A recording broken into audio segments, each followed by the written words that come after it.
Hi, I'm Danger Dan Jers, the host and GM of the D&D Real Play podcast, D&D Dark. Join us on Wednesdays for an absurd, over-the-top comedy horror adventure, starring some of history's most infamous monsters. I'm Ben Magnet. I play Mary Frankenstein, our barbarian. I am Daniel Cruz. I am playing Imhotep the Mummy, our cleric. I'm Jordan, and I play Larry Talbot, a lycanthropic warlock. I am Grayson, playing Jet Griffin, the Invisible Man, the party's rogue. I am Aaron. I play the Phantom of the Opera, our bard. For more information, go to dndarkpodcast.com and listen to us anywhere you find podcasts.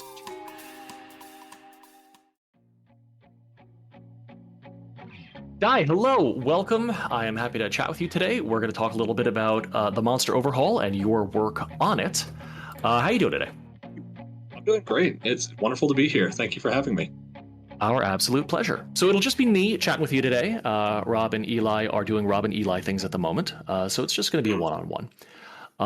So first off, why don't you tell us a little bit about yourself, some of the other work that you've done recently, and how you got involved with the Monster Overhaul? Absolutely. So my name is Dai Shugars. I'm a graphic designer, RPG accessibility advocate, and occasional publisher. I've done a monumental amount of work. I think I checked my portfolio the other day, and I've done over 36 RPGs at this point. I was going to say, I think I actually have a significant quantity of your work on my shelf right now. So I kill them with quantity. But no, I do mostly zines. Lately, I've been branching out into RPG accessibility. I run a service that provides takes RPG PDFs and makes them more screen reader accessible. And as far as my work with the Monster Overhaul and Skirples, I have been a part of basically everything Skirples has ever published. In fact, it was my very first job in RPGs was doing the layout for Tomb of the Serpent Kings back in 2018. I was going to say, how far back does that collaboration with Skirples go? 2018 is the earliest? 2018, yeah. I was an absolute newbie to the scene. You know, I saw Tomb of the Serpent Kings. I'm like, hey, I really like this. I want to run it for my table, but I can't deal with the layout the way it is. So I did it completely what's the term? Unprompted. Mm-hmm. I did it to myself, and then I just sent it to Skirples and said, hey, I did this for my table. If you want it, cool, use it, publish it, do whatever you want. And that was the beginning of a long-lasting friendship and business partnership. That's great. I think a lot of people have laid eyes on Tomb of the Serpent Kings. It's a great introductory module. The layout is really nice, so fine work, good job. Thank you. For those of you who have not touched on it before, it is an excellent introduction to a lot of the basic principles of OSR stuff because it is also partially a teaching adventure, both for GMs new to the OSR scene, especially to RPGs in general, I would even venture, and for players who are looking for a further introduction into that stuff. So that's a great place for you to get started. Was that one of the earliest OSR bits that you worked on for your own table? How did you come to touch on that? Yeah, so this was back in the G+ era, you know, so I've been playing RPGs for a while, but I didn't really discover the sort of online RPG presence until 2017, 2018. And at the time, I saw a lot of people that were gathering in Google+, rest in peace. Yeah. And yeah.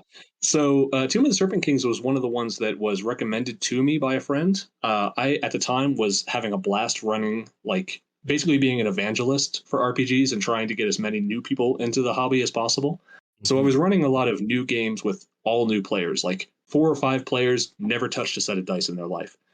And Tomb of the Serpent Kings, it served me very well in that just sort of okay, I'm going to drop you guys outside of this dungeon, and everything that you may need to know, you're going to find out along the way. I'll explain the rules as we go.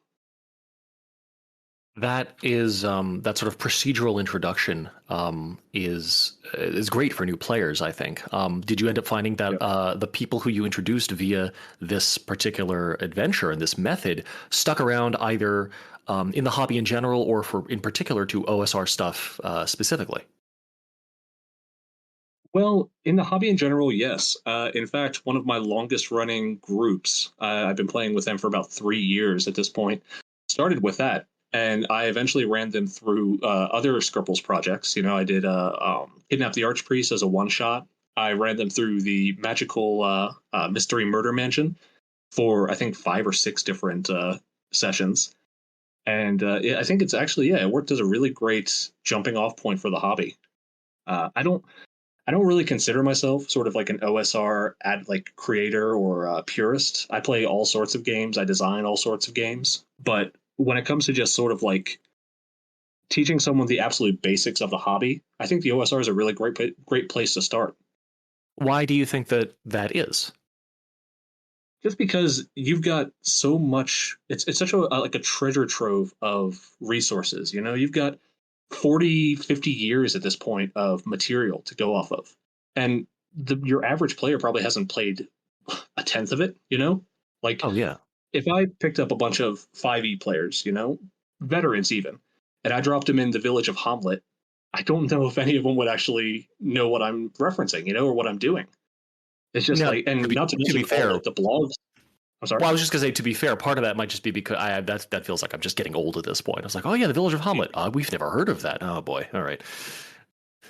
Well, even, not even just as oh, you've never heard of Howlett? You've never heard Keep on the Borderlands? But even just like there's so much great product out there that is basically free. I mean, not that I'm condoning piracy of anything, but like there are so many blogs that are also producing or were producing in the great heyday of blogs that were producing so much free material. There is a shocking amount of shockingly good or very low cost material that's available today. Yeah. So no, I would agree wholeheartedly with that. But you are currently working on the Monster Overhaul. Your Kickstarter is running now. Is that correct?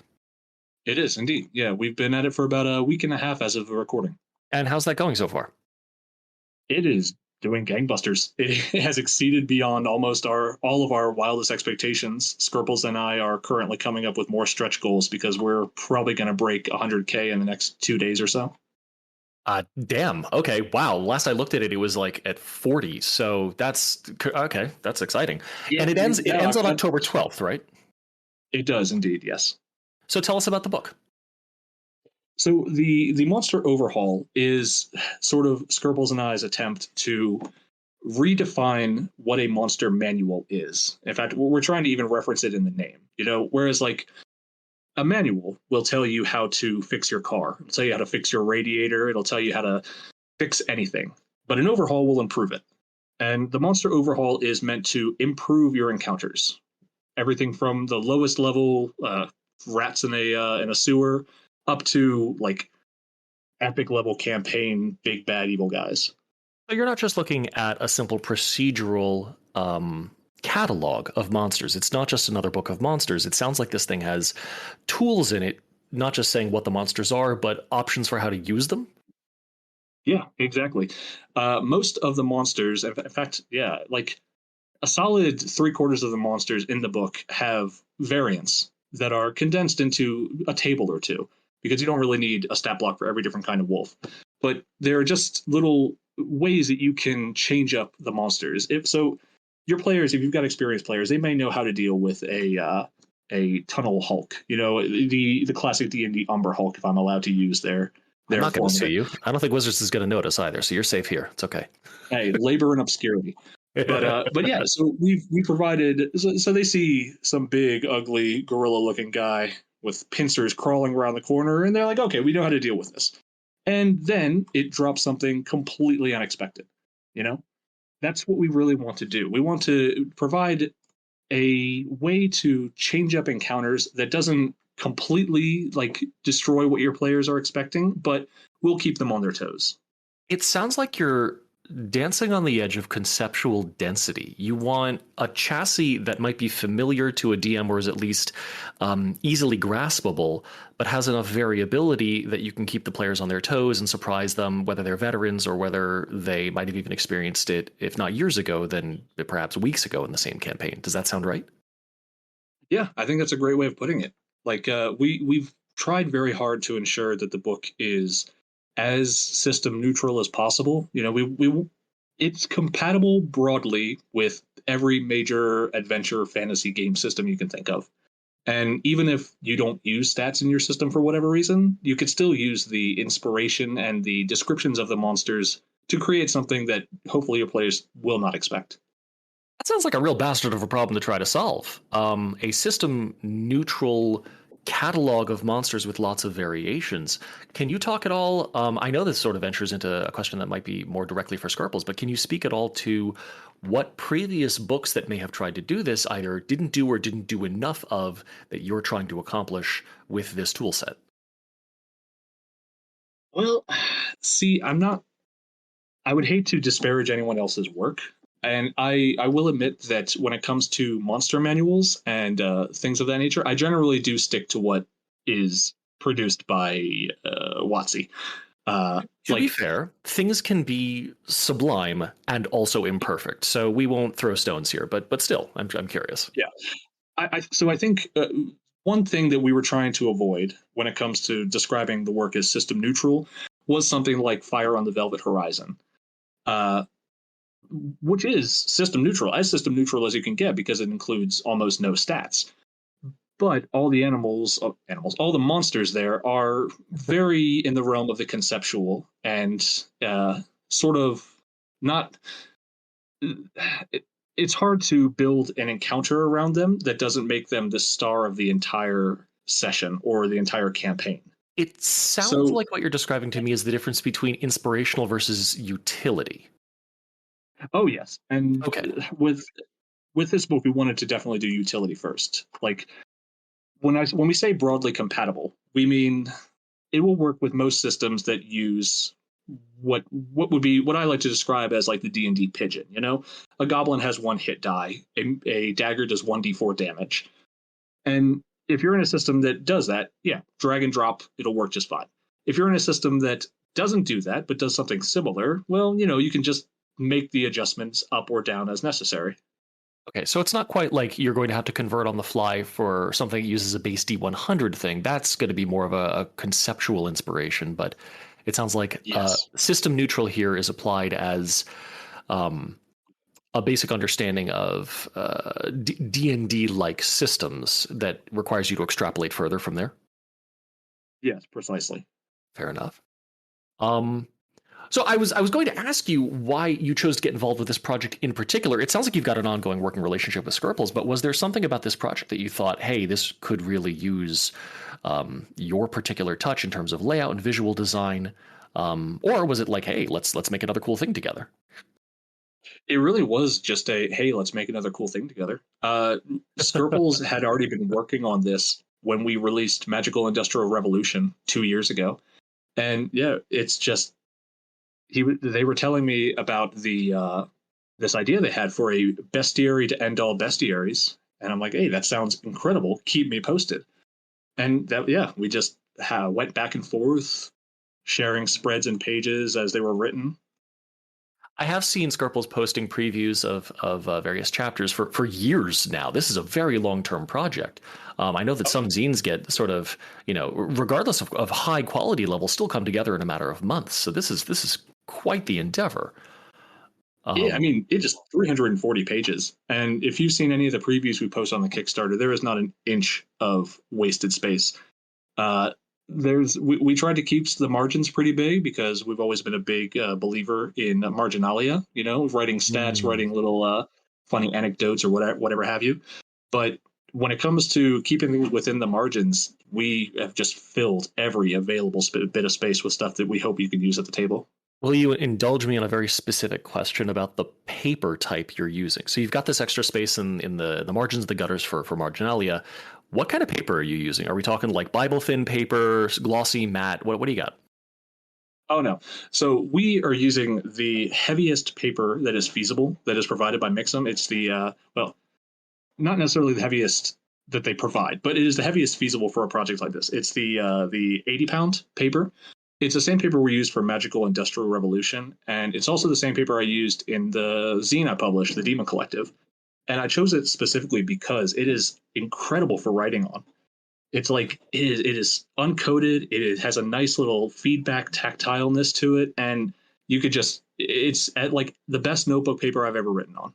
I was going to say I love physical books. PDFs are incredibly convenient, but the physicality of an actual book in your hands is something that I hope I never have to, by necessity, give up for the hobby. And it sounds like this kind of paper is going to be something that takes ink from a pen well. It doesn't have your pencil poke through it. You can mess with it. This seems like an object for you to not just consult but use. And so I appreciate that's going into that. Yeah, no, that is our goal. We've been trying to figure out a way to get sewn bindings on it, but Mix'em is...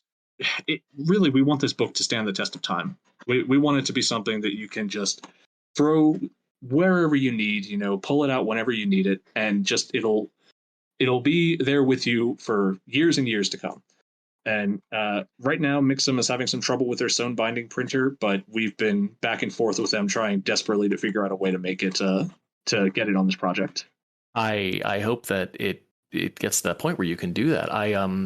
Kevin Crawford has been doing these offset print runs for Stars Without Number, Worlds Without Number, and the extra quality that goes into the physical binding. You would think that such a small thing wouldn't make a major difference, but it really does if you're going to the trouble of owning a physical product. So hell yeah, no, good luck. I hope that works out. Yeah, I mean, you talk about loving tactile books. I'm a bit of an amateur antiquarian myself. I've got several books that were printed in the late 19th century that have still hold up perfectly because they were just created as such beautiful physical objects, and they've been treated with such care. And we're hoping we can get somewhere something akin to that with this book. I'm excited about the physical elements. I saw that you put a ribbon together soon, so that should be fun. I wanted to ask you about your expertise with layout and visual design as it relates to the system-neutral utility of the book. So can you speak at all to how maybe the layout or the information presentation makes it more useful to someone who may not necessarily want to run it in a BX-compatible, older school D&D mode? Yeah. So, forgive me. Are you asking how the visual design aids in clarity and comprehension, or? That's probably a good place to start. Yeah, I kind of ended up with a mouthful there, so I appreciate the recovery. No worries. What do you got? So, in fact, so the way that the entire book has been laid out is in spreads. For those not familiar with the term, what is the difference? What does spreads mean? Sorry. So a page, obviously, is one side of an open book. A spread is both sides of the open book. They are two facing pages that when you open a book to any particular point, you're looking at both pages at once. Okay, so a spread is going to be the equivalent of having the book open in front of you and looking at both the facing pages simultaneously? Precisely. Gotcha. So we designed originally around the idea of every spread should be its own, basically, section. At no point would you ever have to flip a page to get more information about the thing you're reading at the moment. Then we decided to go further. Can we get everything onto its own page? So can this 2-page spread be a page? And then we tried to go further. Can this page be a half page? Can this monster be condensed into a variant of another monster? Or can it be in any way shrunk down to get more information into this book? So at every step of the layout and design, we were trying to figure out how to get as much information into the smallest possible area. And the reason for that is that when you're running a game, you're opening a book. Say, for whatever reason, you tried to run a monster and it didn't work out. Players killed it instantly, or it doesn't fit the situation. So you say, hold on just a second. You pull out the monster overhaul. You flip to a page. You want to be able to get back into the game as soon as possible. You don't want to be reading an entire page stat block that tells you this appears here, this does this, so on and so forth. You just want to know how to get it into your game as fast as possible. And that was the philosophy behind the visual design of the book. So for people who haven't looked at the previews yet, again, we talk about the Wizards of the Coast monster manuals as a pretty common touchstone these days.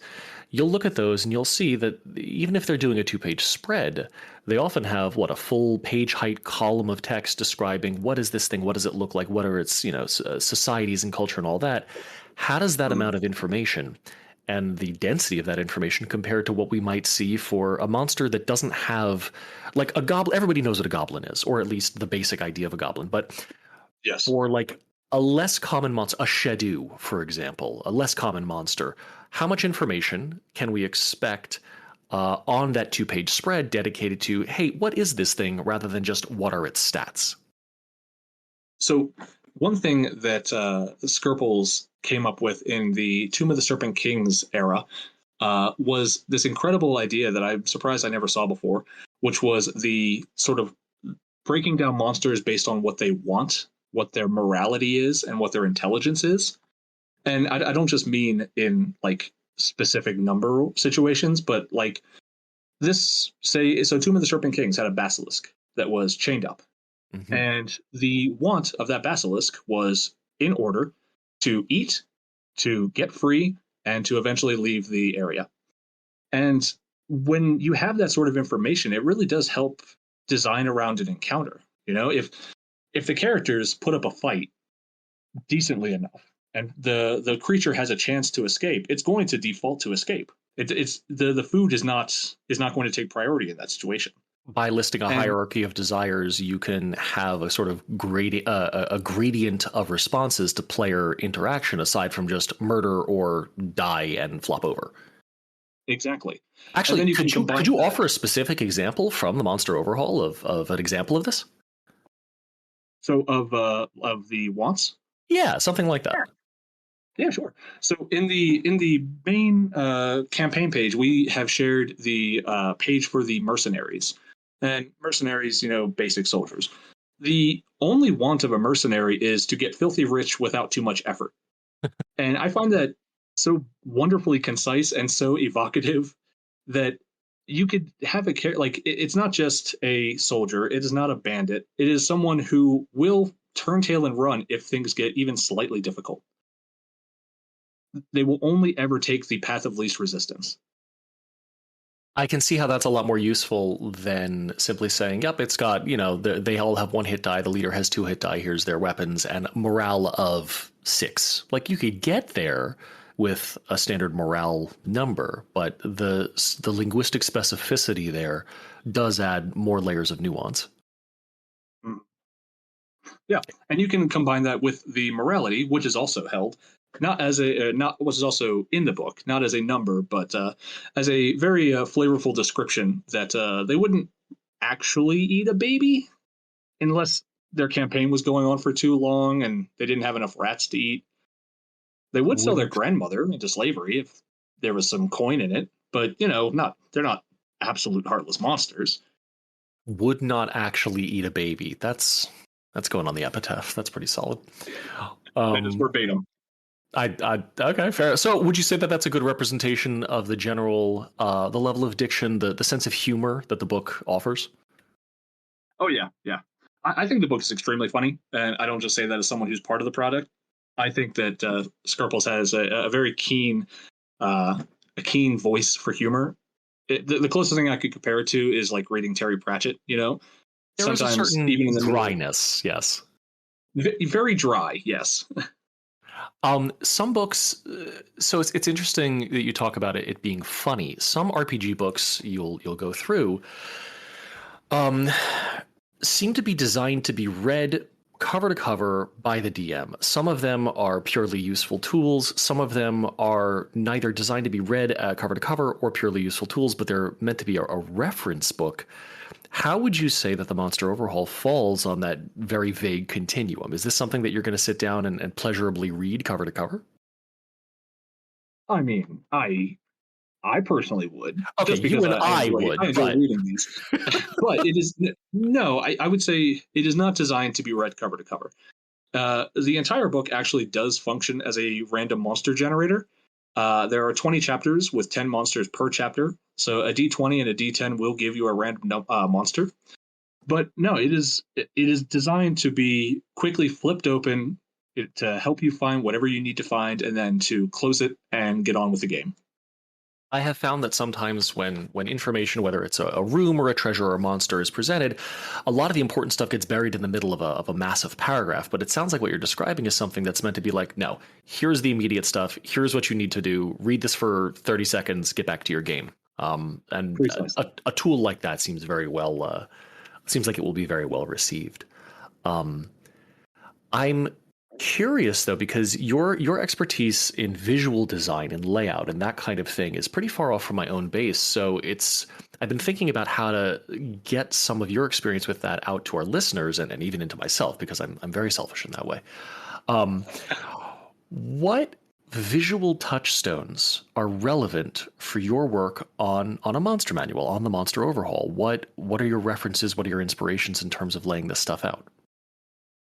So I took a lot of inspiration when I was just looking at the basic layout of the book from actual manuals, Haynes repair manuals, like IKEA manuals. IKEA manuals are incredible. I really like anything that can tell you how to make a table in every language known to man without using a single word is just top tier design, like masterclass, no notes. But yeah, the book was designed to be functional, and for that reason, there's very little in the way of what some people may call decoration. There's a great essay by Michael Beirut, the graphic designer, where he talks about the difference between design and decoration, and how design serves a purpose, whereas decoration is more just the aesthetics of something. And yeah, I don't think this book is going to win me any Ennies for design. It's not going to really shake up the world, but it's functional, and that is really what we were going for from the beginning. I think that, it seems impossible to escape some kind of aesthetic assessment for what you're putting together here. It seems that, look, awards being neither here nor there, you're still making a declaration about what is this book, what is it used for, what is it meant to inspire, if it is a not plain but straightforward presentation of the information there.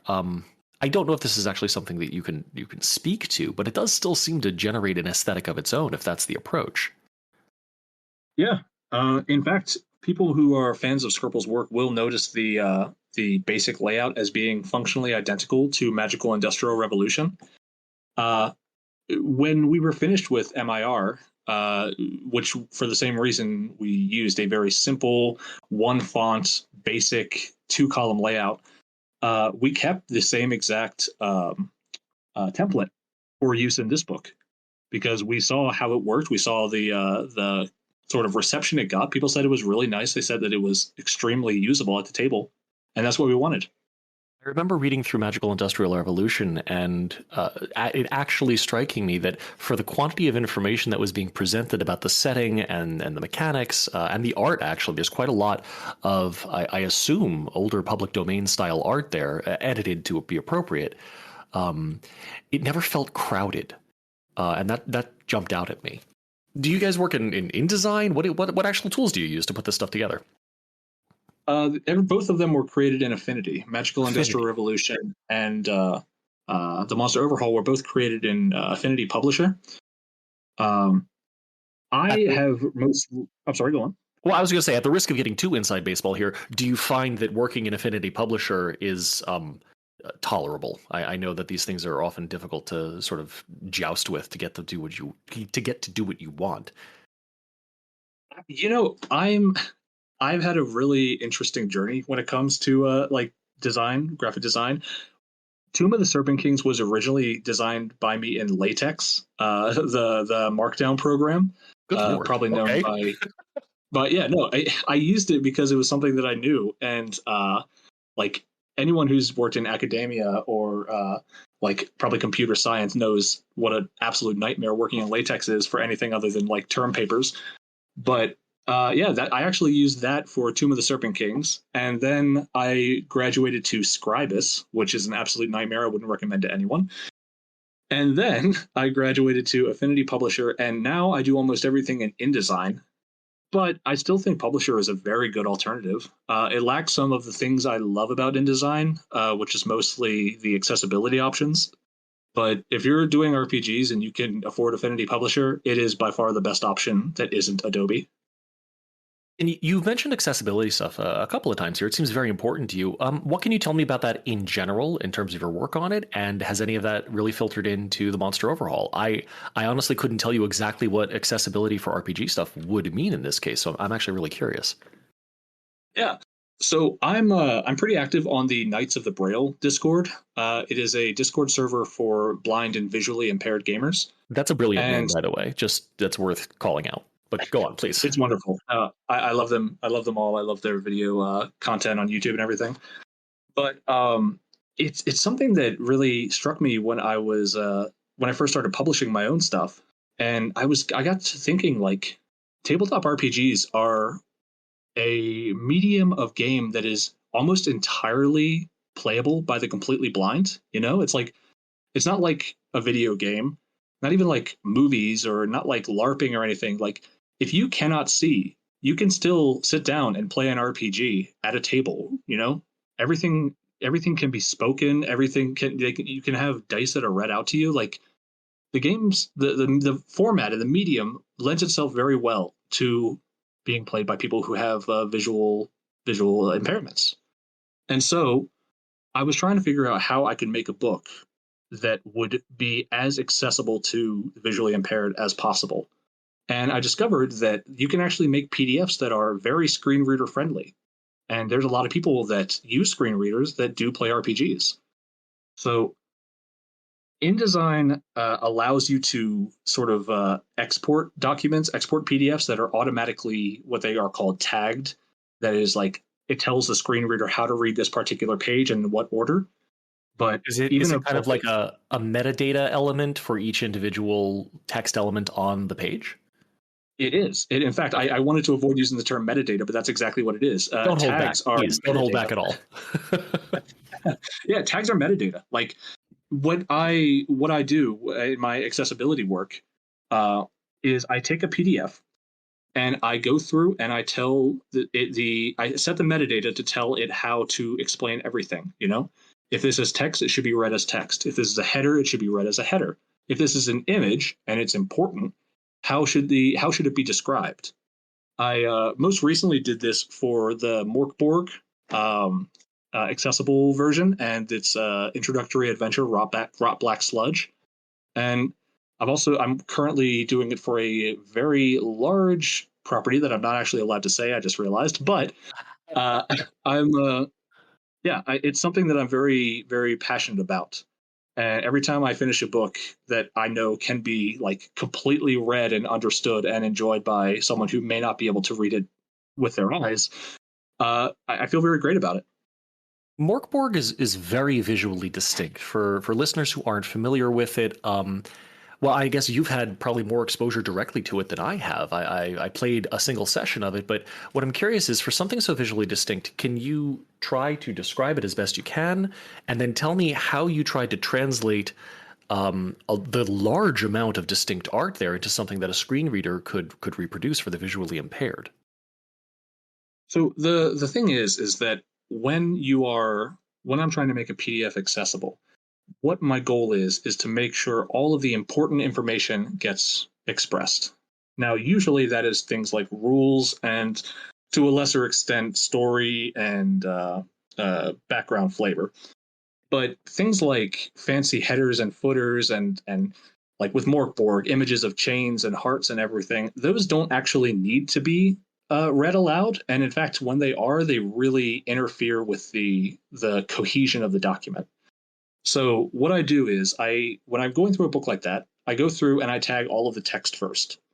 So I say, okay, this is a tag, this is a paragraph, this is a header, this is a list, this is a table, so on and so forth. Then I go through and I tag all the images, the figures that I think would be important. So these are things like maps, what is the term? Flowcharts, things like that, graphs.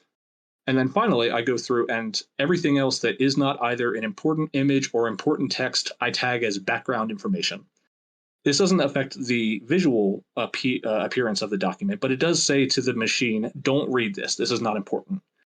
Things like headers and footers, page numbers, the aforementioned hearts and chains and nails Because and these all that other things, stuff.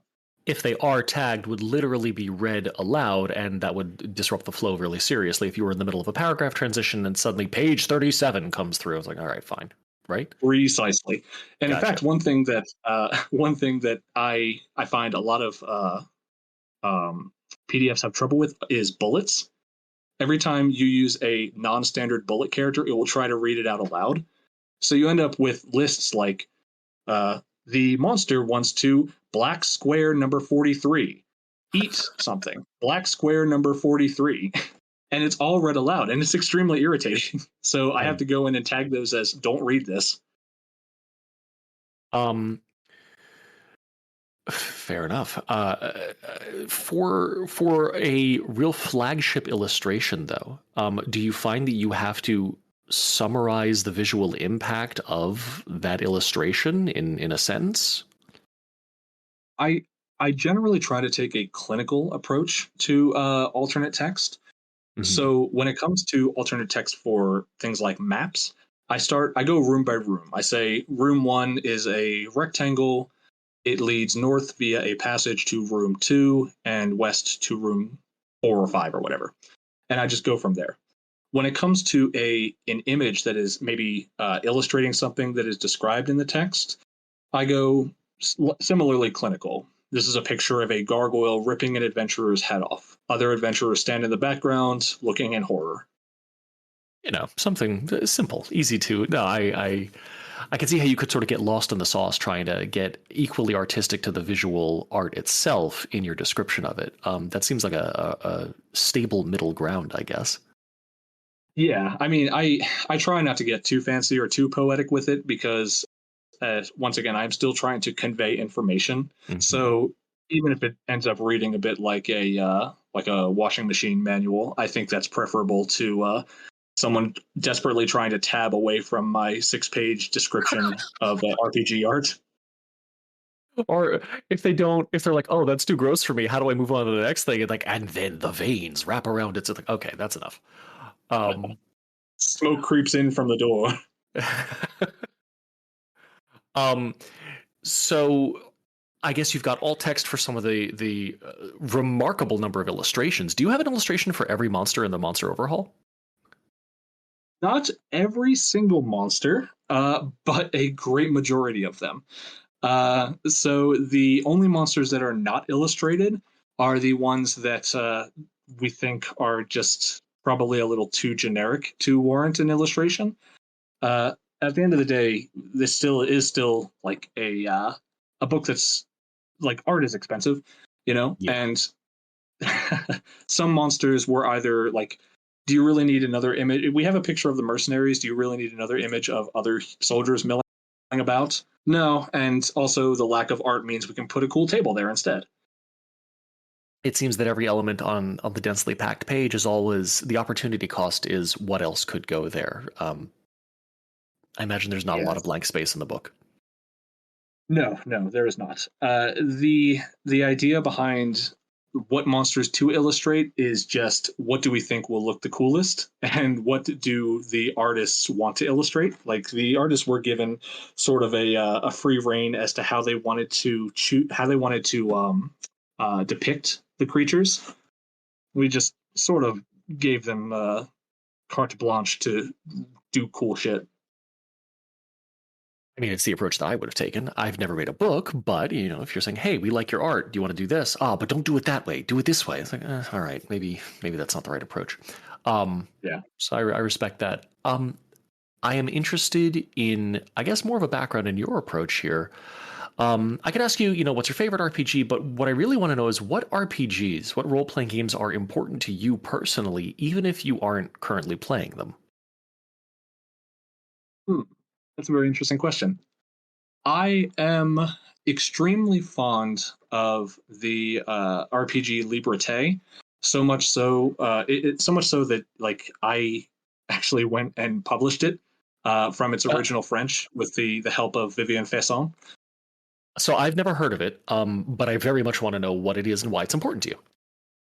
Liberté is incredible. Liberté was a French RPG that was published by a writer named Vivian Faisson, I believe back in 2017, possibly, in its original French.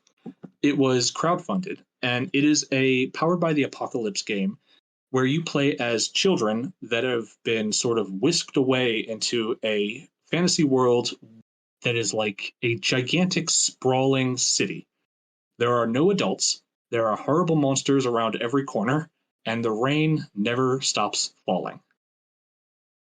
It's exceedingly French, and I love it so much. I was going to say, that sounds very dark and very French. What do you do in this RPG, and why has it grabbed you so much?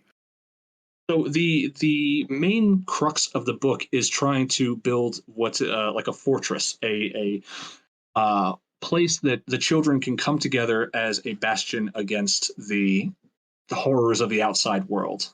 The titular Liberté is that city, or is that structure. Now it could be a mall, it could be a hospital, it could be anything, as long as it is a place of reprieve from the horrors of the outside world.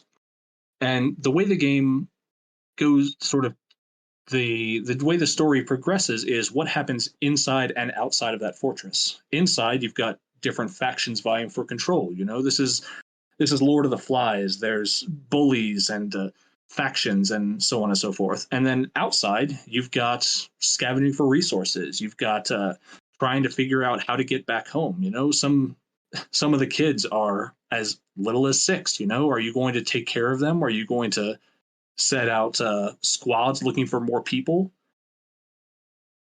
It's just, the book itself is very important to me simply because every time I've played it, I've come away with a feeling of, wow, that is something I've never ever done in an RPG before, and it really strikes me as, like, I don't know. As much as I hate to say this because it does feel like tooting my own horn, I consider, because I was involved in the English publication of it, but I think Liberté is as close as I've ever seen an RPG come to art. I can see how involving children, and even very young children, in every element of things that seem very dangerous could add a sense of precarity to every decision. Yes. And that sounds like it could lead to some very intense sessions. Yeah, and in fact, that's sort of where Liberté thrives. One of the new aspects of it is a system called bile. And bile is sort of the accumulated stress that your character has taken over the years and even over just the last few sessions, perhaps. So every character has a way of gaining bile. So you say you've got a character that is maybe a little bit weak. If they're ever bullied or ever put in a situation where they have to prove themselves, they might take bile. Bile can be spent when you're doing a test to possibly succeed, but there's a chance that you may over succeed. Unlike other Powered by the Apocalypse games, it doesn't use the 0 to 6 as a failure, 7 to 9 as a partial success, 10 as a great success. In this case, if you get a 10, you've over succeeded. So, like an example that the book does is you're trying to like fight off a bully or whatever. If you fail, you obviously don't do it. If you get like a 7 to 9, you manage to fight off the bully. But say you get like a 10, then you've done something very bad. Maybe you've picked up a brick and you've hurt the bully very badly. Maybe in taking out this bully, you've lost something. You know, your favorite pocket knife gets thrown in the gutter or whatever. Like, you've used bile to increase your chances of success, but that stress that you're now venting is causing you to lose control. I see. It seems like quite the departure from. I mean, it's interesting to wonder whether the difference in mechanical resolution is inherent to Powered by the Apocalypse games that use the core 2d6 mechanic, or whether it's inherent to Liberté in how they resolve the 10 plus results as compared to a game that uses a core d20 like Pathfinder or 5e or BX compatible OSR games, where the resolution mechanic is essentially binary. You either hit the number or you don't.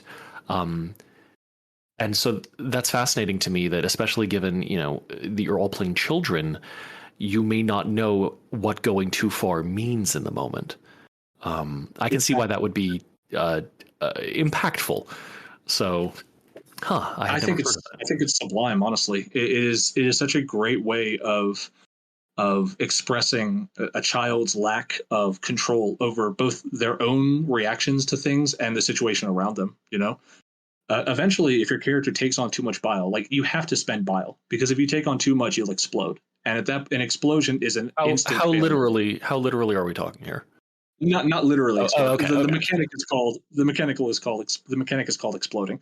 It basically means once you've hit that, your character is lost control. They've broken down. They cannot deal with the situation at hand, and they instantly fail the check, whatever check has pushed them over. So managing your character's stress is a very real and very important component of the game. It's something that I just don't see other RPGs doing, aside from like Call of Cthulhu, and that is even then more of like that binary thing you were talking about. It's a gauge that gets filled up as you see weird tentacles.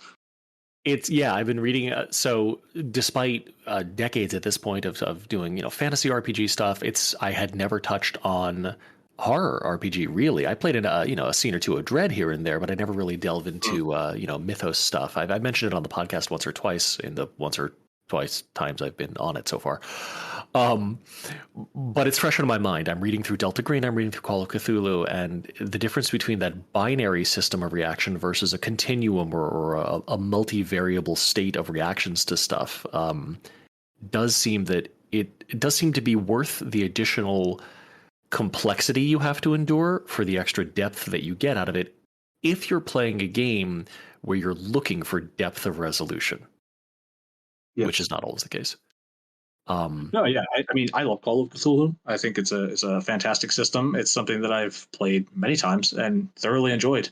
But just something about Liberté, and it has always just stuck with me as this is something that I don't see any other game doing. I have wanted to go back and watch City of Lost Children for a long time, so this does put it. That was a huge inspiration. That is, I've actually. This is something that I will likely never do because I have a terrible habit of starting projects and never finishing them. But I was actually considering using the Liberté system as a way of doing a Darkest Dungeon inspired RPG called Half-Light. Oh, and those poor children. Go on, please. No, not children.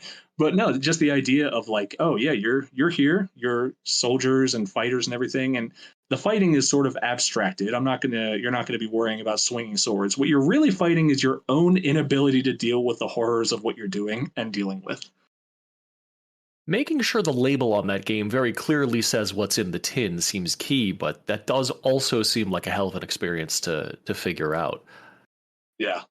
I've got a draft somewhere. Like I said, I will likely never finish it. So this is free reign for anyone who wants to do it instead. Yeah, well, consider this my encouragement for you to not sleep on this idea. I feel like that would be an interesting exploration. On that note, what kinds of projects would you like to work on going forward? What sorts of stuff would be relevant to your interests? Well, I haven't done as much cyberpunk as I would like. You mean as far as like visual design or writing? As you see fit to interpret the question.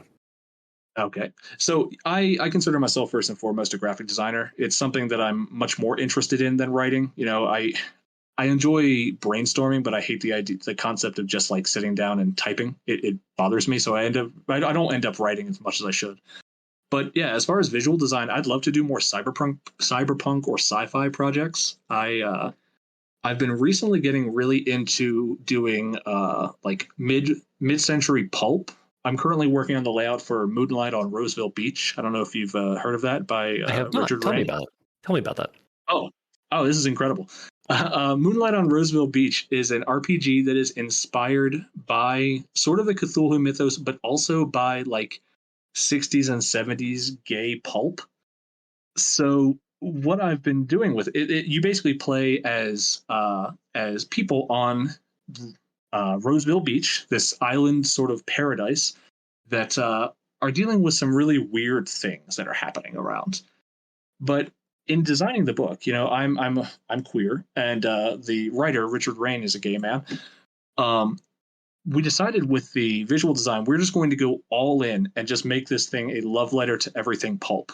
I have been like going like trolling through the graphic public domain archives and finding so many great like public domain book covers and little pieces of art. I've been filling it with like little in jokes and advertisements for local businesses.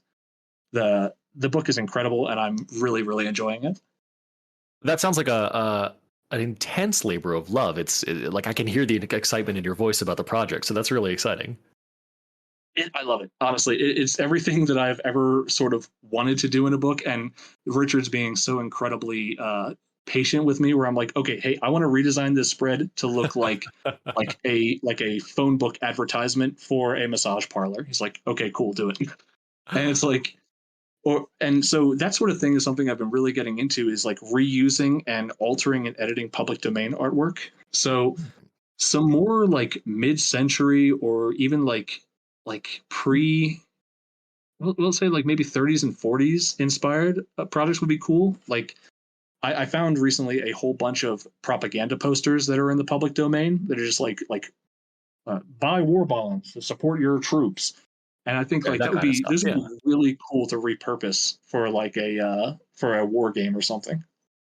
Yeah, no, it's striking iconography, and if you alter, what it's pointing toward, I can see how that would be incredibly potent as an image. Yeah. So those are sort of the projects I'm looking for right now. At the end of the day, though, like I really do enjoy doing RPGs. It's one of the reasons why I've created so many. It's fun work, like there's such a nice intersection between like narrative design and also information design that I can't think of any other projects in the world that are like that do exactly like that. It's one of the reasons it's so hard to find good inspiration for RPGs, because like if you find a book that looks beautiful, like a magazine or something, it's not going to have the density of tables and information that you will see in an RPG. And if you find a repair manual that has that density of information, it's probably not going to look as good as you want an RPG to look. It's not going to be as beautiful, no. Exactly. So RPGs are such like, I think they're underrepresented in the greater design world as their own visual medium. A purpose-built communication language that can still embrace a specific aesthetic in the delivery of that information. Man, you are so good at distilling my ramblings into a single solid sentence. In a past life, I was a high school English teacher, so I try. I love it. We, to my deep chagrin, Dai, approach the end of our time. So I ask you, is there anything else you would like to leave our listeners with regarding you, your projects, Skirples, anything else before we call it for the day? I thank you so much for having me on here. Go back the Monster Overhaul on Kickstarter. It's going on until October 12th. You can find me at Dai Shugars on Twitter, Skirples as Skirples1 on Twitter, and he also has a blog at Coins and Scrolls. And that's really it. Dai, it has been an absolute pleasure. We hope to talk to you again soon. Likewise. Thank you very much.